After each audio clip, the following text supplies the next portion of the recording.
안녕하세요. 저는 성형외과 전문의 김수영입니다. 오늘은 모공 시술에 관한 내용을 좀 말씀드리려고 합니다. 예전에는 주름, 색소 이런 것들을 많이 고민하셨거든요. 그런데 이제는 레이저가 워낙 발달하면서 색소도 많이 치료를 많이 받으시고 주름도 보톡스 여러 가지 장비들로 주름도 이제는 어느 정도 정복이 된 것 같아요. 그러다 보니까 이제는 관심사가 모공이 좀 관심사가 많아진 것 같습니다. 그렇다면 모공 시술 베스트 3는 무엇일까요? 첫 번째는 스킨 보톡스입니다. 스킨 보톡스는 거의 명불허전 그냥 모공을 줄여주는 데는 제일 좋다라고 저는 생각을 해요. 스킨 보톡스가 모공을 어떻게 줄여주냐 하면은요, 모공에는 모공을 이렇게 늘렸다 줄였다 하는 모공 하나하나마다 아주 작은 근육들이 있는데요. 이것은 자율신경계에 의해서 움직이게 됩니다. 그래서 우리가 운동을 많이 해서 땀을 많이 흘리게 되면 자연스럽게 모공이 커지게 되고요. 추운데 이렇게 가면은 모공이 작아지게 되죠.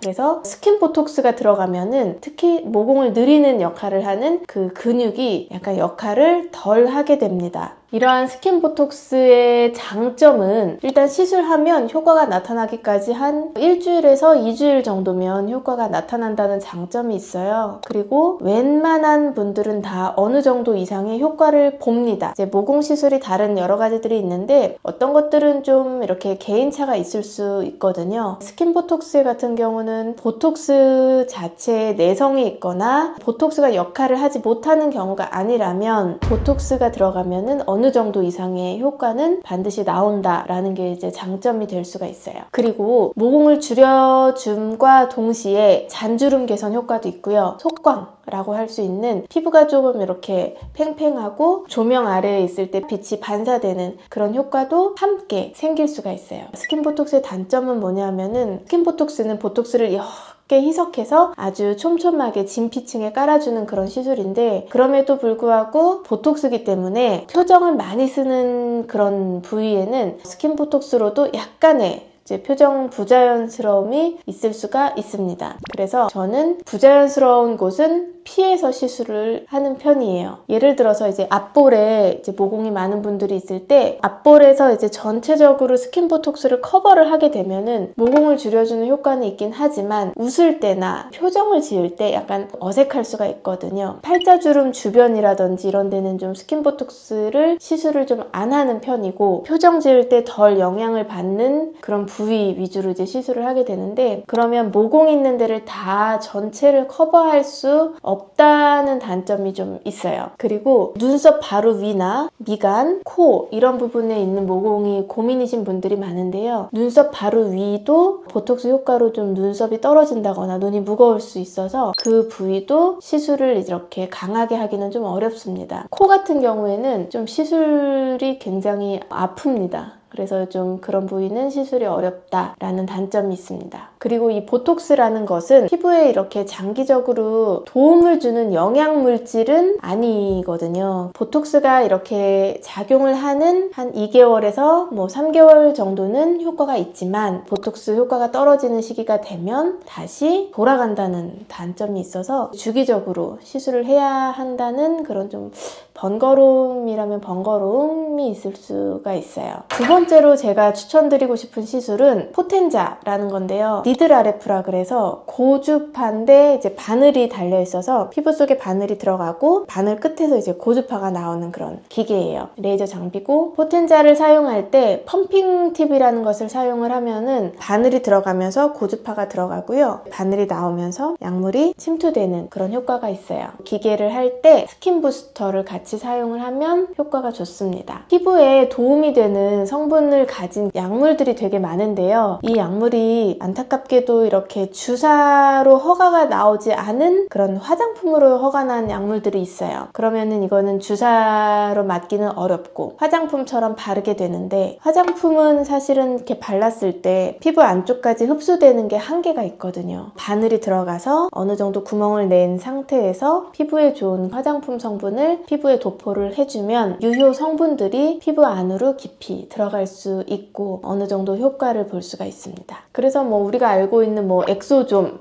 샤넬 주사, 재생 주사, 리쥬란, PDRN 이런 여러 가지 다양한 유효 성분들을 같이 병합했을 때 좋은 효과를 볼 수가 있고요. 이것의 장점은 피부에 자극을 줘서 피부에서 이렇게 자체적으로 콜라겐을 생성하기 때문에 시술을 하면 도움이 되고, 이 시술이 끝나면 다시 이렇게 돌아가는 건 아니고요. 여러 번 반복할수록 좋은 효과가 더 중첩되는 그런 장점이 있습니다. 그리고 아까 첫 번째 말씀드렸듯이 스킨 보톡스로 시술이 좀 어려운 부위들이 있어요. 예를 들어서 표정 짓는데 이렇게 많이 사용되는 부위라든지 눈썹 바로 위, 아니면은 미간, 코 이런 부위도 포텐자 기계로는 충분히 시술이 가능하고 그런 부분까지 커버할 수 있다는 또 그런 장점이 있습니다. 단점이라고 한다면 아무래도 이제 바늘을 여러 번 찔러야 되니까 통증이 있을 수 있고요. 마취크림 바르고 바늘 두께를 좀 얕게 조절해서 하면은 그래도 어느 정도 받을 수가 있습니다. 세 번째 제가 추천드리고 싶은 것은 요즘 많이 들어보셨을 텐데요. 스킨 부스터입니다. 스킨 부스터, 스킨 보톡스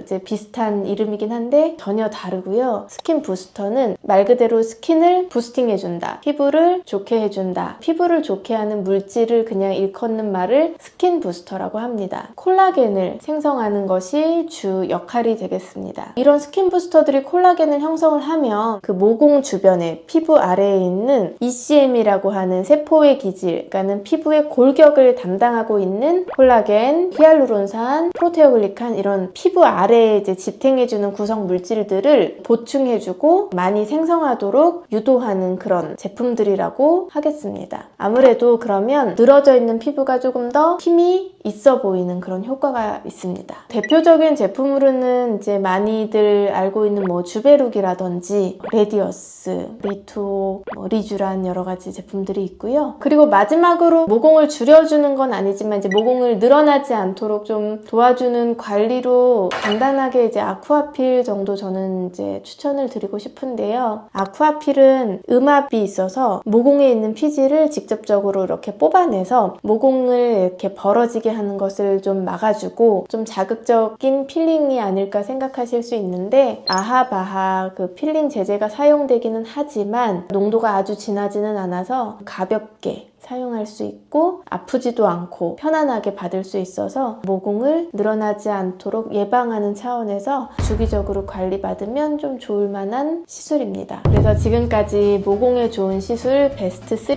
말씀드렸고, 마지막으로 모공이 커지는 것을 예방하기 위해서 하면 좋은 관리까지 이렇게 말씀드렸습니다. 여름이 되고 점점점 이제 날씨가 더워지는데요. 땀도 많이 나고 모공도 늘어지고 그럴 수 있는데, 이런 모공 관리할 수 있는 시술들 참고하셔서 건강하게 모공 관리도 한번 해보시면 좋을 것 같습니다. 지금까지 성형외과 전문의 김수영이었습니다. 감사합니다.